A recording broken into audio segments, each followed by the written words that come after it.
Para mitra sadaya rengse bagian ke-87 mangga Mang Jaya bari ngahanca carios nyambung judulna Rusia Curug Cikidang karangan Kilengsa dina bagian ke-88. Mugi-mugi dongeng-dongeng ieu tiasa kasangakeun etang-etang hiburan pangbeberapana. Mangga para mitra sadaya atuh Mang Jaya ngahaturkeun nuhun di antawisna kecap pangantir cenah nuju kasangakeun ku Mang Jaya ka wargi-wargi sadaya. Atuh salajengna atuh cenah lamun ieu para mitra keayaan naon teh caang gitu. Ngaduh di kecap pangantir teh para mitra sadaya brai caang. Ieu listrik dicetrekeun para mitra sadaya brai caang kitu nya. Upami nuju ieu naon teh wengi-wengi atuh nuju naon teh keur mumeujeuna poe nyetrekeun listrik teras caang brai caang. Kitu di antawisna. Mangga dongeng nuju duna Rusia Curug Cikidang karangan Kilengsa dina bagian ke-88 urang lajengkeun wilujeng ngadangukeun.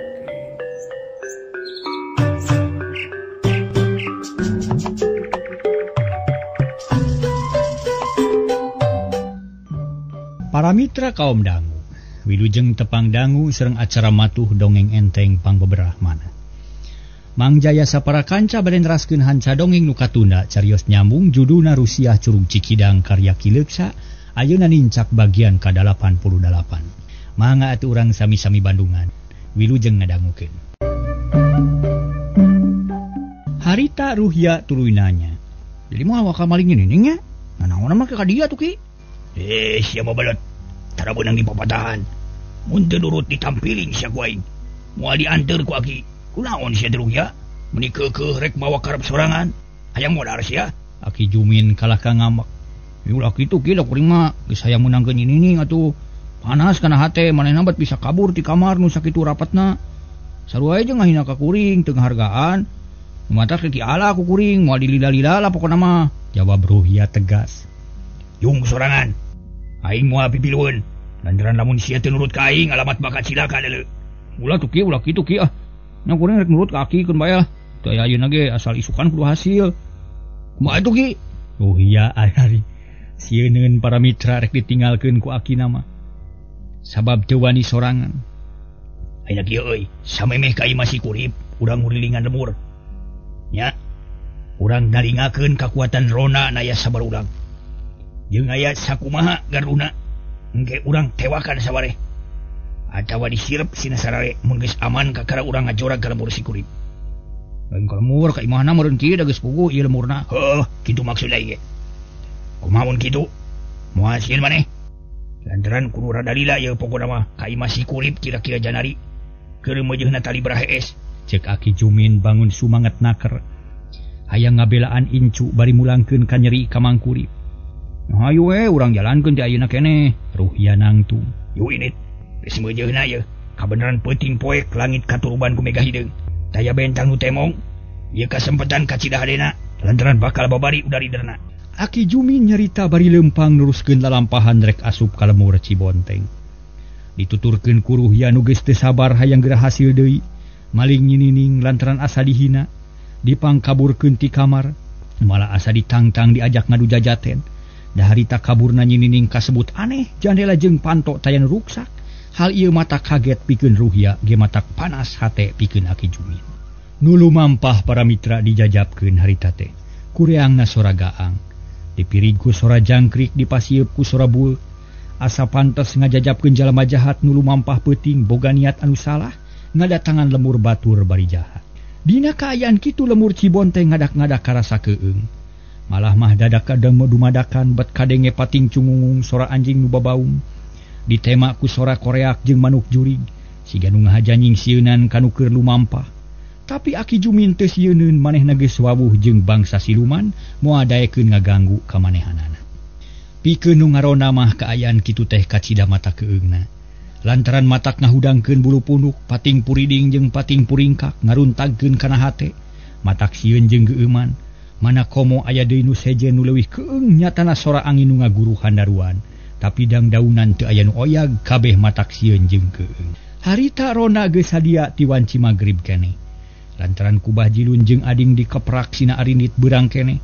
Sajabati kitu aya parentah ti Pak RT yen Rona peuting eta kudu leuwih giat datangna sarta ditambah ku pamuda jumlahna. Hiji garduh aya genep nu ngarona teh. Pecapkeun di garduh beulah kidul harita teh aya genep ronda ditambah ku ading jeung Bah Jilun. Nu keur mapai-mapai ka unggal garduh hayang nyaho kagiatan warga lembur Cibonteng. Tapi teu nguciwakeun unggal garduh geus pinuh kabeh daratang kalayan tarapti. Teu aya nu melencing malah mah sakabeh oge. Sarerea pasadia pakarang bisi aya bancang pakewuh mau ngamuk gajah mata aya siku si bulu-bulu. Hei batur-batur, dengekeun suara anjing nu babaug dah. Nakadarenge kumarane sigana mereka aya nu teu beres ieu. Lamun aya nu kieu patut biasana sok aya riributan atawa aya siluman. Ceuk Bah Jilun bari netep langit. Nyidikeun mega hideung anu kandal jiga rek hujan. Ari Rona harita teh para mitra genepan caruring hakabeh. Sabab sarerea ngadenge kana suara angin jeung anjing babaung pok saurang ngajawab. Muhun bah aya angin ngaguru bah, tapi da teu karasa nebah kana awak mah. Angin naon ieu teh nya jeung deui aya anjing babaung tah jiga ngajajabkeun siluman. Kudu kumaha mun geus ieu ya? Tetep tenang. Pokoknya mah ulah gugup ulah geumpeur. Sabab ieu tangtu gogoja atawa memang ieu pisan nu bakal ngaganggu ka urang. Lantaran si Jumin sakti bejana boga kabawuhan ka bangsa siluman. Tak lantaran kitu kade sarerea sing taringcing page kancing, sing saringset page iket, sing nyaan ngarona ulah ngan sakadar pinasare kitu. Sabab rumah teh mangul tanggung jawab nu kacida beratna. Keur peuting anu ieu, mun aya naon-naon moal nanyakeun ka saha-saha deui wati Rona we nu tugas peuting ieu. Tak lantaran kitu sarerea kudu boga rasa tanggung jawab. Ulah dianggap enteng ngarona teh. Hadengekeun aya sorane tah. Bah Jilun ngacungkeun leungeun lantaran harita teh aya sora koreak. Nu pate malanjeng sora heulang hingki. Kaayaan beuki mata keung jeung geueuman Rona nu genepan jarempe. Kabeh ngahep-hep bari ngadedengekeun sora koreak. Nu borangan geus ngadegdeg bulu punukna muriding. Heran ye, nah rek aya naon ieu teh? Lain bah, aya naon bah? Ciga rek aya siluman nya. Kade sing hati-hati ye, bisa aya siluman ingon-ingon Ki Jumin. Cilaka mun balangah teh urang bakal eleh bah. Lantaran siluman malin lawanan urang atuh. Cek ading bari tangah ka langit. Lantaran najan poek oge haleumheum jeung haleumheum oge ku ading katempo jiga aya nu kakalayangan pating gaya bag hideung mata keung. Siganya mah bener ding cek aya siluman ding kade euy. Sing datan-datan pikeun ngalayanan siluman ulah gugupnya. Cek Bah Jilun. Jep jarempe deui lantaran kaayaan tambah geueuman. Malah lemur jadi simpe teu aya nu kadenge iwati sora-sora nu matak sieun wungkul. Padahal harita can peuting-peuting teuing kakara liwat isa saeutik. Tapi lemur Cibonteng kawas geus wanci janari bae ti iseun mata keung. Dina kaayaan kitu para mitra, ti wetan aya nu ngolepat luhureun lemur.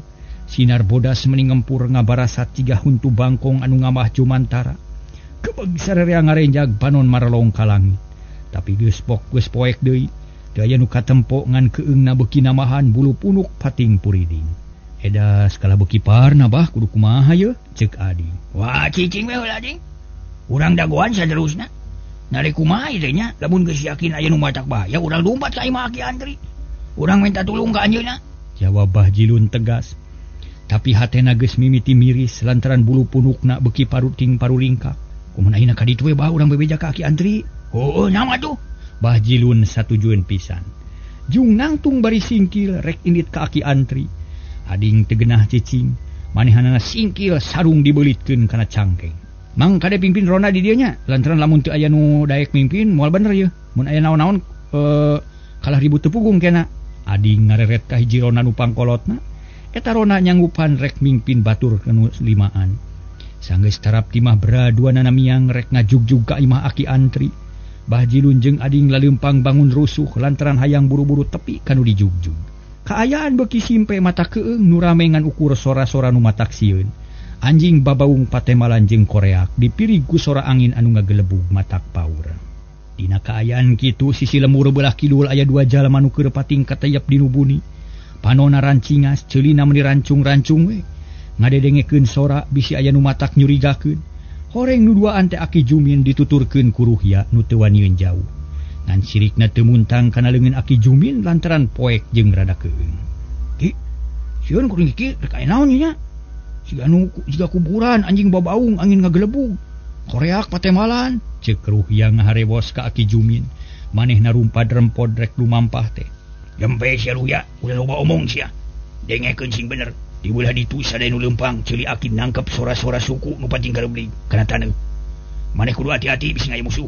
Aki Jumin nunyuk tapi ku Ruhya henteu katempo. Lantaran poek meni meredongan kadenge omongan anu mata kreuwas lantaran Ruhya mah teu ngadenge nu leumpang para mitra. Ceulina beda jeung Aki Jumin. Sora nu leumpang ki kade sing hati-hati ki.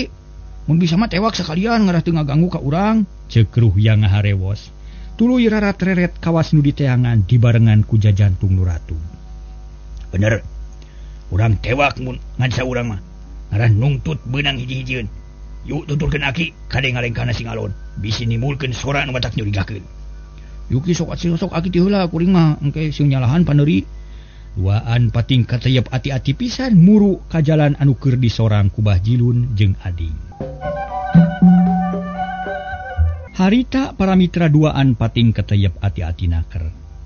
Muru ka jalan anu keur disorang ku Bahjilun jeung Ading, ceuli Aki Jumin memang seukeut alah batan ceuli ucing. Panon awas pisan sarua jeung mata kalong.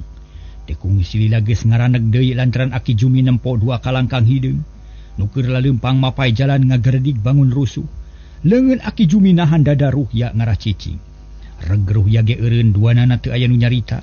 Ngahep-hep bari mureleng kanu ngaliwat. Akhirna sidik nu ngaliwat duaan leumpang na ngareneng. Ruhya, pegat ku maneh ti hareup. Engke lamun nu duaan ngaraneg. Ku akhir ditewak ti tukang. Sina ngajongkeng kabeh. Sok pegat hareupeun nu duaan. Tong sieun-sieun da moal naon-naon. Aki tanggung jawab. Aki Jumin ngaharewos ditompokeun kana ceuli Ruhya. Ngakikeun urang pegatan jalanan sina ngaraneg. Ruhya tuluy ngatayep lalaunan, sanggeus tepi ka sisi jalan, celeng luncat tuluy ngabedega di tengah jalan. Bari mureleng kanu duaan, puguh Ading jeung Bahjilun meni ngarengkog. Duanana reuwas aya nu ngahalangan, tapi untung duanana rikat mencar ngajauhan. Tuluy nyarabut bedog lantaran yakin anu megat di perjalanan teh musuh. Sasia rek naon megatan ka aing? Ceuk Ading bari mureleng ka Ruhya. Bahjilun jiga nu aya nu mere beja manehna rikat malika tukang. Bisi aya baturna nu ngabongohan bareng jeung kitu kolepat celeg hareupeun Bahjilun aya nu nangtung. Datang gancang lir kilat hiuk aya angin tenggeulan kana beungeut Bahjilun. Leplos paneungeul teh nyabet angin. Bahjilun rada gugup tapi bisa keneh hojah. Bari ngalelep teh para mitra. Harita nyabetkeun bedog ka hareup ngababad kuda-kuda musuh. Pelentung musuh luncat ka luhur hiuk plos bedog mabad angin. Ngan eda suku musuh kacida kesitna bari luncat ka luhur teh. Nu hiji ngabesot kana tarang Bahjilun. Sia Bahjilun dadalig deugan. Tapi basarek negerkeun awakna kaburu datang deui panarajang saterusna. Hiuk cebet pipi Bahjilun aya nu nampiling. Meningga burinya ye karasana bakat ku nyeri. Pluk bedog Bahjilun murag. Sirah lieur meni ngubeng. Bumi alam asa muter. Atu peuting nu poek mongkleng beuki peteng. Katempona ku Bahjilun rumpuyuk bru namru di jalan teu bisa hudang deui. Bareng jeung kitu aya nu ngolepat kana cangkeng Ading. Horeng Ruhya narajang nurutan akina ngan bae Ading rikat nyabetkeun bedogna. Tang dua bedog bantro kemang seuneung ngaburicak meulah poekna peuting. Ading ngarenjag lantaran sakilat nempo beungeut Ruhya. Ruhya, rasakeun sia setan? Teu nya na horeng sia nu megatan ka aing teh. Modar sia. Ading ngagorowok tarik. Sebrut narajang ku bedog puguh Aki Jumin reuwas lantaran aya nu ngagorowok geus tangtu baladna bakal datang kitu pikir Aki Jumin. Bareng jeung derna nu tarung Aki Jumin ngabelesat ka palebah Ading. Hiuk nampiling ka Ading tapi ceuli Ading seukeut naker. Manehna ngagilak bari nyabetkeun bedog ampir we mabad leungeun Aki Jumin.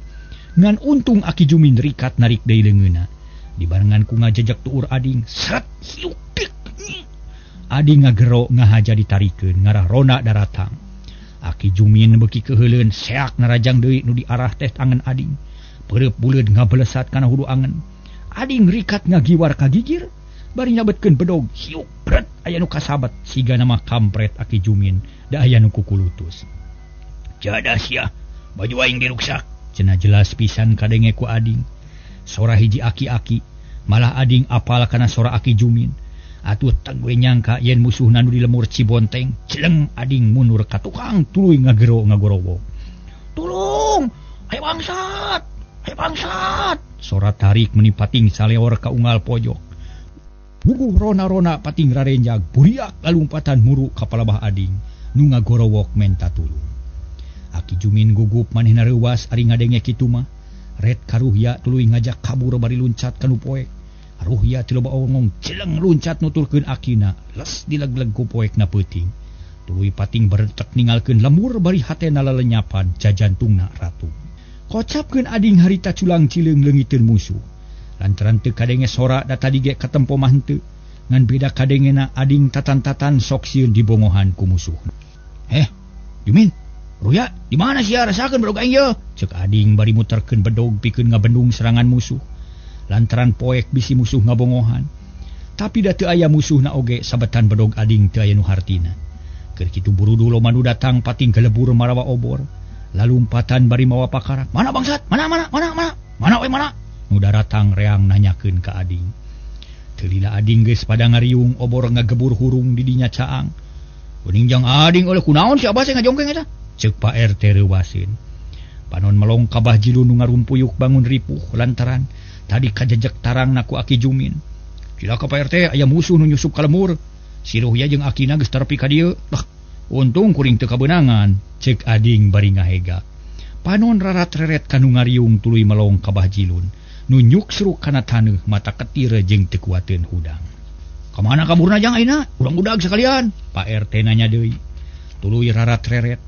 Harita teh ka anak buahna nu ngalingkung siga naksir kana lobana. Ngarah babari ngabagi tugas, ari ading rada bingung. Lantaran Aki Jumin jeung Ruhya teuing ka mana lumpatna kawantu poek jeung geumpeur tadi teh. Duka ka mana pada puguh teu katinggal leosna? Ngan yakin moal burung kaki dulu lompatna teh sabab ka kaler mah jalan gede. Ka kulon kahalangan ku imah, kawetan kahalangan ku gawir. Ading bari mah pantes kaburna musuh, kitu deui bari papeta. Nya lamun kitu carana mah ayeuna urang barudag we, ayo mencar kabeh. Sok sing bener ulah urang susul ka unggal pojok. Hade sing hati-hati euy bising musuh ngabongohan je. Ronda bagi dua, setengah ngajaga di tengah lemur, setengahna kudu milu ngudag sisi ka sisi. Ayo jalankeun, bisi musuh ka jauh manten. Pak RT marentah bangun gugup, jalma-jalma geus harideng. Teu kudu hese ngatur buriak bubar tuluy burber ka unggal madha brek nyusul musuh. Obor mencar menipating kelebur hurung, jalma-jalma pating beretek bari marawa pakarang. Para mitra kaum dangu, didinya tinggal tiluan, ading jeung Pak RT nungguan Bah Jilu nu kakara bisa diu. Nangtung mah can kuat lantaran sirahna lieur keneh cenah. Bah Jilun teu pati sidik kana kaayaan didinya, malah basa datang baturna ge teu pati puguh kadengena. Dada rasaan keur selang-seling bakat ku nyeri, tapi sanggeus baturna bubar ngarudag musuh Bah Jilun rada eling. Waduh, tulungan ding euy. Ieu tarang nya asa bajadig. Bah Jilun ngusapan tarang bari muringis, panon melong ka ading jeung Pak RT. Naon nu kabeunangan Bah? Saha nu deungeulna? Pak RT miheulaan nanya. Panon melong kana beungeut Bah Jilun di caangan ku obor. Aya nu najong kana tarang Pak RT. Alah, malah dada hampir kabeunangan bedog Abah nepi ka ngacleng teuing ka mana nya? Teteh lah musuh gede tanagana, padahal mah teu katempo ku Abah ge. Cilaka ieu tang tu di lemur urang geus aya musuh ieu nu kumalenang. Sigana geus ti beurang keneh ngancam ka urang teh. Tapi keun bae da ayeuna mah geus puguh salamet. Yuk urang ka imah heula, bising lieur. Pak RT nyekel kana leungeun Bah Jilun tuluy ditarik ka luhur. Bah Jilun maksa nangtung pok ngomong deui. Abah mah moal ka imah ere ku balarea. Abah mah reka garduh ya. Maturan nu ngarona sabab Abah mah anu ditana tadi teh. Tapi Abah nu teu heula kabeunangan ku musuh ieu. Ceuk Bah Jilun bari ngusapan tarang. Tuluy ngalung mulung bedog anu geus katempo. Harita teh para mitra sadaya kacaangan ku obor. Nya mangga atuh ari kitu mah. Tuh garduna mah. Di tengah tuh ngarah rada aman tuh. Jeung deui ngarah kumpul jeung palabe, sabab palabe di titah ngajaga didinya ku kuring. Pak RT mere saran ka Bah Jilun. Sangkan cicing di garduh nu tengah nu kawilang rada aman. Jeung dikasebut garduh gede lantaran mun aya naon-naon sararea sok kumpul di dinya ronda teh. Mangga tuh Abah geus satuju we, tapi ari maneh ding kumaha euy? Wayahna kudu milu ngudag musuh euy lantaran jag-jagene. Teu kudu dititah lantaran kuring mah gemes puguh. Hayang newak we, yuk urang ka garduh heula. Engke init nu init kuring, ceuk ading dari anaker. Geus kitu mah berarti luan laleumpang ngajugjug ka garduh rona. Nu di tengah lembur tekung silila ge geus tepi. Bahjilun diuk dina palupuh dibagiakeun ku palebe.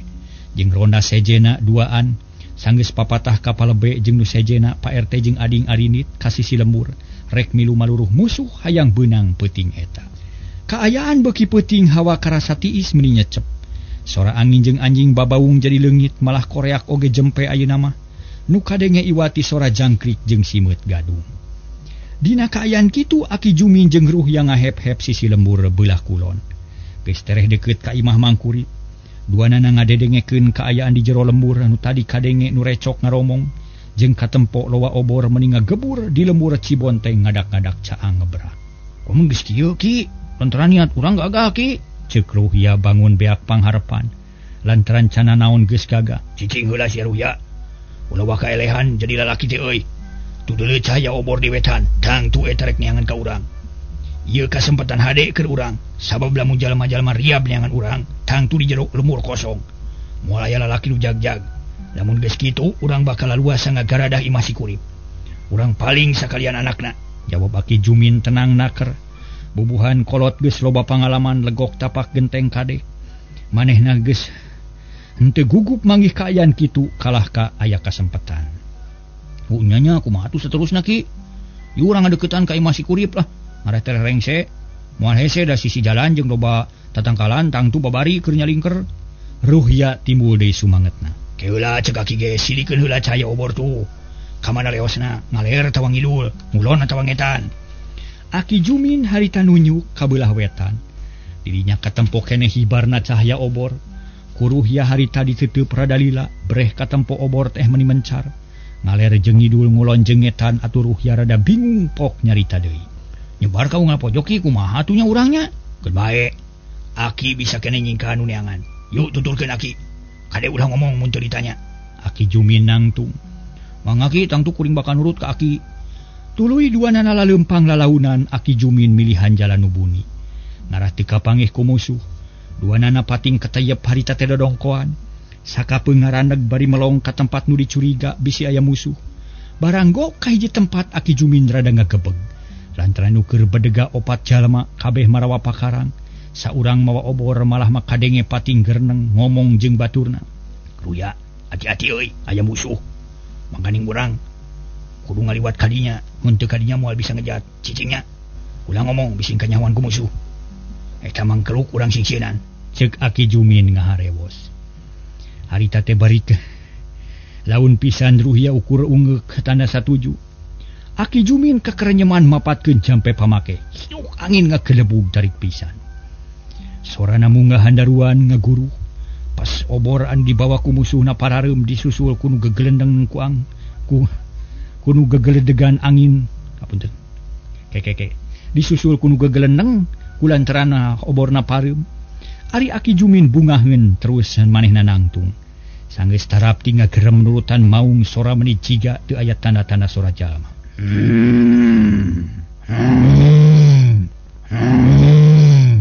Aki Jumin gegereman tuluy sukuna kokosod. Kana kalakai garing kadenge sadanu kokoer dina taneuh. Puguh nu opatan meuni reuwas beretak lalumpatan paheula-heula. Teu malirek kana kaayaan di dinya les teu aya nu katempo kabeh mabur. Duka kitu duka henteu sora maung depan. Mun teh sieun kanyahoan Maruhya hayang seuring ngabarakatak bakat ku bunga. Jeung panuju muji kana kabisa akina pok ngomong lalaunan. Geus kalabur kieu kadenge pating gareblig lumpat ngajauhan. Ieu urang ka imah si Kurip lah mumpung itu iseun. Ruhya geus teu sabar. Heuh bener, ieu buru-buru mumpung aman. Nya Ki bisi loba manusia manten. Tu imah si Kurip nu itu tuh. Nu aya lantera hareupeun imahna ciga nu ngahaja di cicirian ku lampu ngarababari mun ngahalang ieu naon teh? Ala lantaran kieu nya. Tong loba omong ieu urang mimitian ayeuna ka ditu. Aki Jumin maju ke ketayepan dituturkeun ku Ruhya. Sedengkeun para mitra, angin masih keneh ngagelebug jiga tadi kaayaan beuki mata keung. Malah ti kajauhan kadenge anu pating jorowok nyebut juring. Beulah kidul aya nu jejeritan menta tulung sigana pangawasa Aki Jumin geus terap. Anu ngarudag di halangan ku siluman anu ngahaja nyingsieunan. Puguh kaayaan teh jadi geunyeuleung sedengkeun Aki Jumin jeung Ruhya jongjon ngadeuketan imah Mangkurip. Tekung silila Aki Jumin jeung Ruhya geus tarapti kanu dijugjug. Tuluy nguliwed ka pipir imah ngahaja milih nu poek. rek noong ka tengah imah atawa ka kamar nu disarean ku Nyinining. Ruhya apal keneh ka kamar Nyinining harita ge akina dibawa kadinya. Mana kamarna euy? Mun aya paling heula si Niningna. Hayu kamarna ki, jandelana ieu. Ruhya ngajawab ku harewos. Bari nunjuk kana jandela ku Aki Jumin di pelong rada lila ciga nu neges-neges. Tahu heula kumaneh, aya manusaana teu eueuh di jerona. Ruhya teu talangke manehna neangan liang bilik nu rada gede. Tuluy noong bari nogel breh katempo kaayaan di kamar sarta yakin aya nu ngajepat dina kasur. Ruhya meuni atoheun lantaran Nyinining teu aya di kamarna. Beres ki Nyinining aya di imah keur sare tibra. Cokel jandelana, sok unggah buru-buru. Ulah ngarasa cangcaya. Si Kurip jeung pamajikanna disirep ku Aki sina tari beraheesna.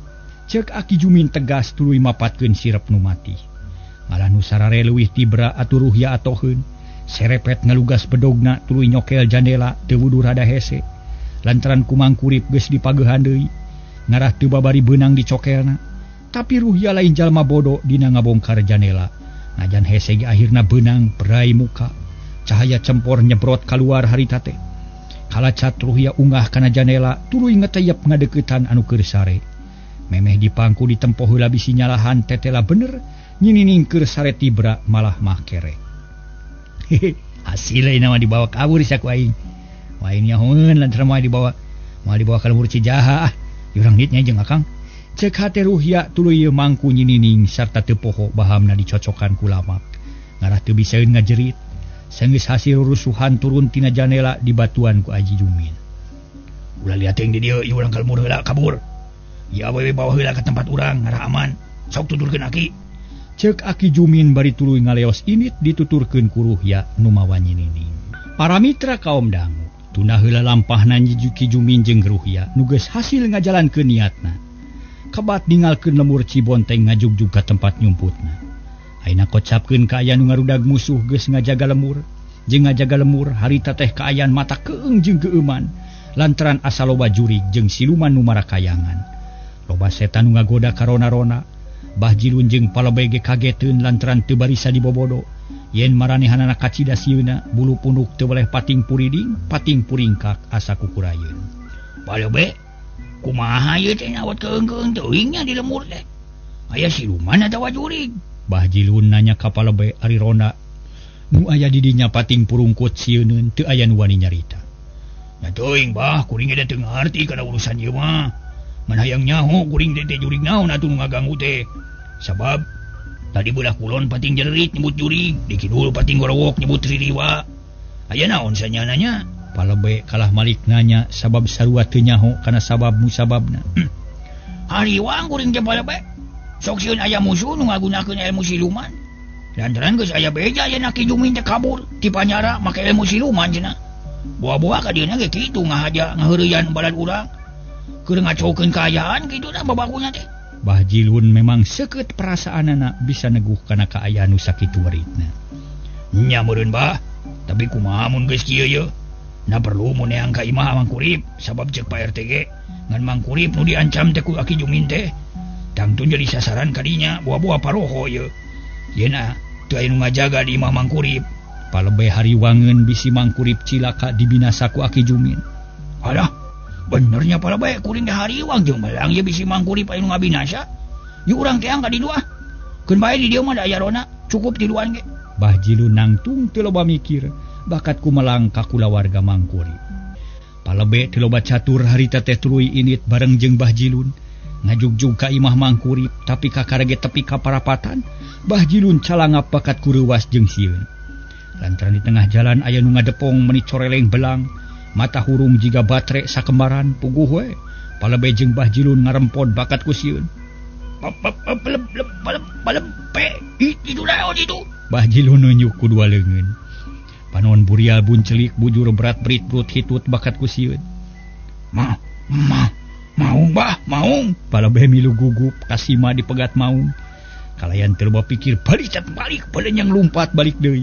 Kagarduh puguh Bah Jilun meni ngarempod bujurna. Lantaran kasieun beuki namahan ditinggalkeun ku Palebe. Bah Jilun malik jeregdeg lumpat ceuk rarasaanna mah buktina mah kalah ka engklak-engklakan di dinya. Ditabeuhan ku bujur nu ngaborobot hitut dibarengan ku Kiih. Palebe, jagoan Palebe ulah ninggalkeun. Bahjilun gogorowokan bari rangga. Panon buncelik banget pias lumpat ngan ukur maju saeutik. Malah lila-lila tu urna leuleus, bruk namru teu kuat nangtung. Sarta tarang urut ditajong ku Bajumin, ku Aki Jumin karasa deui nyerina. Waduh, tulungan balabe, tulung balabe, tulung. Bahjilun bari luak lieu kret ka tukang. Sok sieun mau ngadeuketan. Ari breh teu aya keneh dina urut tadi, Bahjilun ukur incah saeutik. Ngan aneh maung teh eueuh ayeuna manu aya ukur ucing.